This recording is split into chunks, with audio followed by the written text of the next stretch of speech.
Bienvenue pour cet instant de parole de la vie éternelle avec Marc Joseph. Aujourd'hui, nous sommes le 4 avril 2026 et je suis de retour pour te rappeler que ce jour du 4 avril 2026 est pour toi un jour de grâce du fait que tu détiens dans ta vie la présence du Seigneur Jésus-Christ. La présence de Jésus-Christ, c'est la présence de la grâce. Et lorsque quelqu'un détient dans ta vie la présence de Jésus-Christ, lorsque quelqu'un se trouve en communion avec Jésus-Christ, eh bien, chaque instant de sa vie est un instant de grâce pour lui, parce que Jésus-Christ est le promoteur de la grâce pour toi et aussi pour ceux qui t'ont fait du mal. Donc, jour de grâce pour toi, jour de grâce pour tes ennemis, jour de grâce pour toi, jour de grâce pour ceux qui t'ont offensé, ceux qui te font souffrir. Tu as reçu la grâce, tu as reçu le pardon de tes péchés. Et Jésus demande aussi à toi d'accorder aux autres les pardons de leurs fautes à ton égard. Bien sûr, tu vas me dire, mais ça fait très mal, c'est pas possible, je suis en train de souffrir, je ne peux pas accepter de pardonner avant que la souffrance s'arrête. On va attendre quelques mois, quelques semaines, voire quelques années, quand ce sera plus calme, eh bien, j'accorderai le pardon. Non. Le pardon, la grâce s'accorde dans la douleur. Le pardon s'accorde dans la souffrance. On accepte la souffrance et on pardonne. Et lorsqu'on pardonne, lorsque toi tu pardonnes à celui qui t'a fait du mal, eh bien tu désarmes cette souffrance qui est dans ton cœur et tu arrives à le soulagement qui t'apporte l'esprit de Jésus-Christ qui demeure en toi.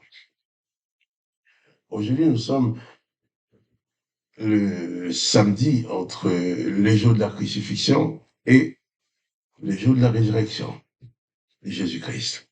C'est ce qu'on fait aujourd'hui. On n'est pas sûr des dates, mais toujours est-il, nous sommes dans cette nous considérons que ce sont ces périodes-là. Nous allons continuer à lire. J'ai fait une longue lecture des événements de la crucifixion de Jésus-Christ et de sa mise au tombeau.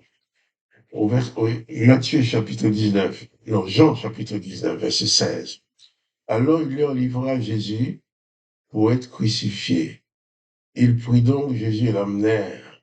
Jésus portant sa croix arriva au lieu du crâne qui se nomme en hébreu Golgotha.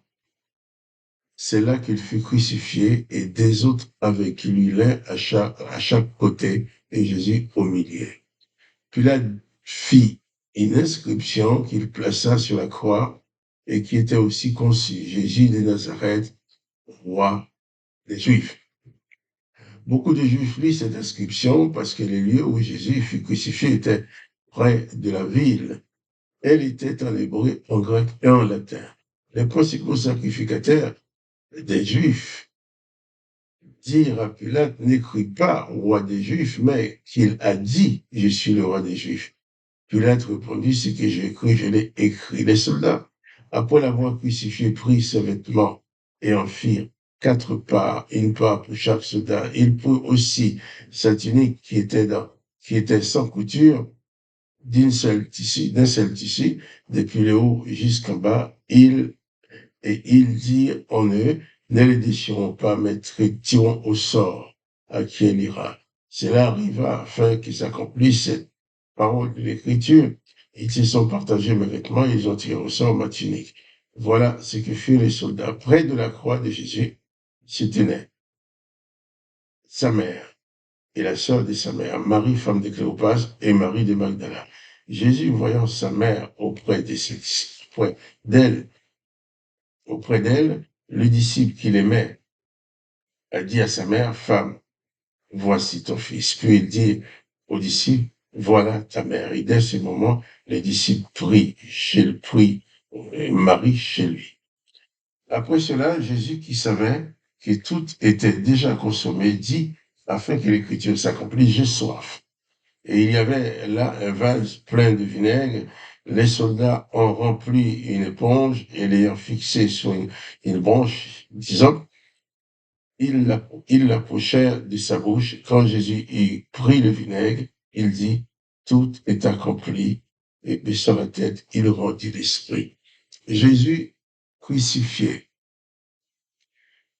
Et ses ennemis, les sacrificateurs, les religieux de l'époque qui voulaient absolument que Jésus soit détruit, eh bien, étaient en train de se frotter les mains, crier victoire.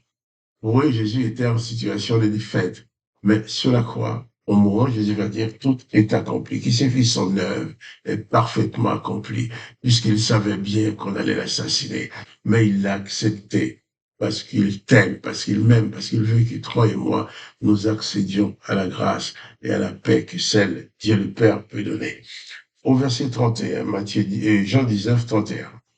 Dans la crainte que le corps ne reste sur la croix pendant les sabbats, car c'était la préparation de ce jour du sabbat, et ce jour du sabbat était un grand jour. Les Juifs demandaient à Pilate qu'on rompe les jambes pour crucifier et qu'on les enlève.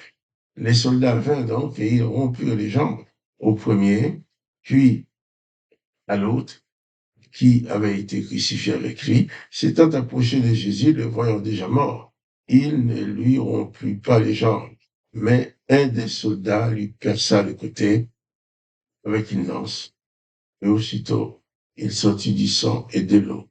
Celui qui l'a vu a rendu témoignage, et son témoignage est vrai, et il sait qu'il dit vrai afin que vous croyiez aussi. Ces choses sont arrivées afin que l'écriture soit accomplie. Aucun de ces os ne sera brisé. Et ailleurs, l'écriture dit, ils verront celui qu'ils ont percé. Voilà. Et Jésus est mort sur la croix. Mais quoique mort, au lieu de le laisser tranquille, on va encore martyriser le cadavre. Les deux autres brigands qui étaient ici avec lui étaient pas encore morts. Ils ont, dans leur cruauté, ils les ont brisé la jambe pour qu'ils ne puissent plus s'appuyer, prendre appui sur ses jambes pour respirer, pour qu'ils meurent plus vite. Mais Jésus était déjà mort, alors ils l'ont percé le côté. Maudit est sorti de son côté de Jésus du sang et de l'eau. Du sang et de l'eau pour purifier, pour purifier, pour laver, nettoyer les péchés du monde. Et nous lisons maintenant au verset 38. Après cela, Joseph d'Arimathie, qui était disciple de Jésus, mais en secret, par crainte des Juifs, demanda à Pilate la permission de prendre le corps de Jésus, et Pilate le lui permit. Il va donc et prit le corps de Jésus. Nicodème, qui auparavant était allé de nuit vers Jésus, vint aussi apportant un mélange d'environ 100 livres de myrrhe, d'aloès, et il prit donc le corps de Jésus et l'enveloppèrent de bandes avec les aromates, comme c'était la coutume, et d'ensevelir chez les Juifs. Or, où il y avait un jardin dans un lieu où Jésus avait été crucifié, et dans le jardin, un sépulcre neuf que personne encore n'avait été mis. Où personne encore n'avait été mis. Ce fut là qu'ils déposèrent Jésus à cause de la préparation des Juifs, parce que le sépulcre était proche. Donc, Joseph d'Arimathée, qui, lui, était disciple de Jésus, mais en secret, puisque c'était quelqu'un qui était un homme riche et puis qui faisait partie aussi des anciens de la ville. Il ne voulait pas qu'on le sache. Mais à la mort de Jésus, lui, tout compte fait, il s'est déclaré, il était le seul à demander de s'occuper du corps de Jésus. Mais les textes nous disent aussi, lorsqu'ils ont mis le corps de Jésus en terre, il y avait deux femmes, Marie de Magdala et l'autre Marie, qui étaient là, qui assistaient. Et demain, nous parlerons de ces deux femmes qui étaient là devant le sépulcre. Les disciples de Jésus étaient partis se cacher, mais ces femmes étaient là. Toi, je vais te dire seulement, si j'ai lu tous ces textes, c'est pour te dire, tout ce que Jésus a fait, c'est pour toi. Jésus a préparé pour toi la possibilité d'accéder à la vie éternelle, la possibilité d'être libéré de toutes les condamnations que l'Éternel désormais a mises sur l'humanité et accéder à la vie éternelle. Là où l'Éternel avait dit, empêchons l'homme de vivre éternellement, Jésus-Christ dit, si tu crois en lui, tu vivras éternellement. Là où l'Éternel a dit, j'ai détruit l'homme que j'ai créé, Jésus-Christ dit, je le ressusciterai. Jésus-Christ est ton sauveur. Prends conscience que la présence de Jésus-Christ dans ta vie, ce sera jamais la présence d'un juge, d'un accusateur ou d'un geôlier. C'est toujours la présence de la grâce. Et comme j'ai dit au début de cette vidéo, tu as reçu grâce, tu as été pardonné, toi pardonne aussi. Jésus a pardonné dans la douleur. Si tu as besoin de pardonner à quelqu'un, c'est parce que la personne t'a fait souffrir. Pardonne les fautes de cette personne-là.